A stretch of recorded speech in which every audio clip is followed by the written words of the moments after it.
존경하는 240만 대구 시민 여러분, 안녕하십니까. 서구 출신 김대현 의원입니다. 오늘 본의원은 집행기관의 대표이신 홍준표 시장님이 대의기관인 의회를 대하는 모습과 비계획적이면서 독단적인 정책 변경에 대한 우려를 바탕으로 우리 대구 시민의 행복을 위해서는 집행기관과 의회가 어떠한 관계를 만들어 가야 하는지에 대한 제언을 드리고자 합니다.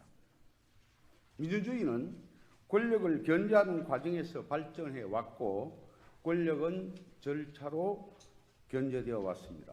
그래서 민주주의는 곧 절차라고도 할 수 있을 것입니다. 이 민주적 절차의 핵심은 의회입니다.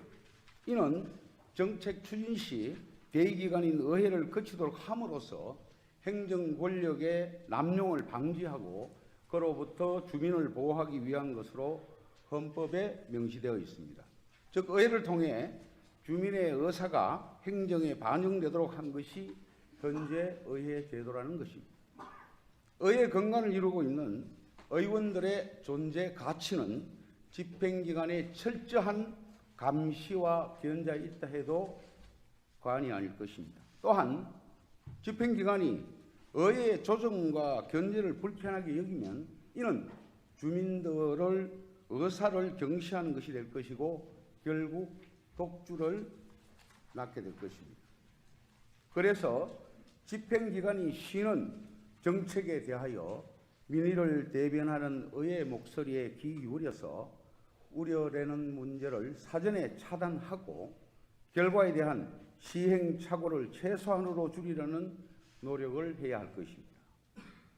양약고구라는 옛말처럼 듣기 쓴 말도 들을 수 있을 때 정책의 완성도는 더욱 높아질 것입니다. 하지만 지금의 대구시는 길을 닫고 있습니다. 시장님은 페이스북을 통해 시정책에 대한 우려의 목소리를 기득권 소수 집단의 트집 또는 기득권 카르텔이라고 표현하고 있습니다. 시장님, 대구에 2등 시민은 없습니다. 어떻게 시의 입장에 반대한다고 해서 소수의 기득권 카르텔이라고 불려야 되겠습니까? 시장님의 이러한 관점은 결국 대구시 소속 공무원들에게도 영향을 미쳐 정책에 관한 조언을 하는 시민들을 무시하는 경향을 나타내고 있습니다. 나아가 대구시는 시정질문이나 5분 발언과 같이 대의기관인 의회의 공식적 정책 조정 과정에서조차 무성의한 태도로 일관하고 있어 더욱 우려스럽지 않을 수 없습니다.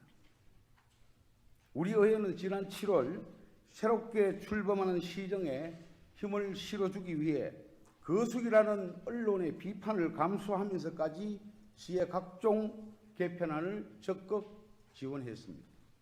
하지만 시는 어땠습니까? 오히려 지난 정례에서는 주민을 대신한 시정질문에서 많은 시민들이 지켜보고 있는 가운데 시장님은 성실하고 진지한 답변보다는 의회를 무시하는 투로 시의 발표를 신뢰한 시민들의 정당한 요구를 지역 이기주로 폄훼하였고 이후 의회에 제출된 각종 정책안들도 의회와 충분한 협의나 사전 설명이 부족한 상태에서 제출되어서 조율과 논의의 기회가 상실되도록 하였습니다. 따라서 본의원은 시장님께 간곡히 제언드립니다.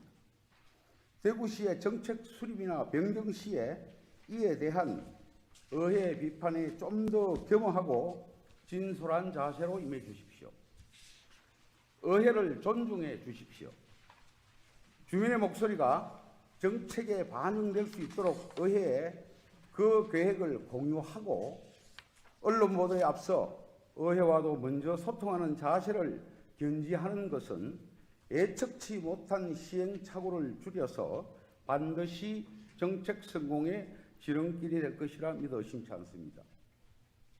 행정정책은 집행기관의 의사를 관철하는 것보다 정책의 목적인 주민들의 복리가 실질적으로 향상되게 하는 것이 중요합니다.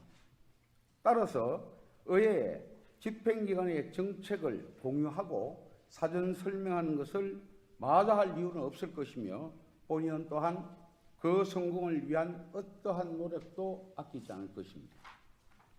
존경하는 시장님, 집행기관의 의회 존중과 의회의 집행기관에 대한 신뢰를 바탕으로 한 적극적 협력은 결국 시민들의 행복으로 귀결될 것입니다. 따라서 부디 독주와 대립보다 협치와 협력을 통해 우리 대구 시민의 삶이 더 나아질 수 있도록 다 함께 노력하자는 말씀을 드리면서 이만 5분 발언을 마치겠습니다. 감사합니다.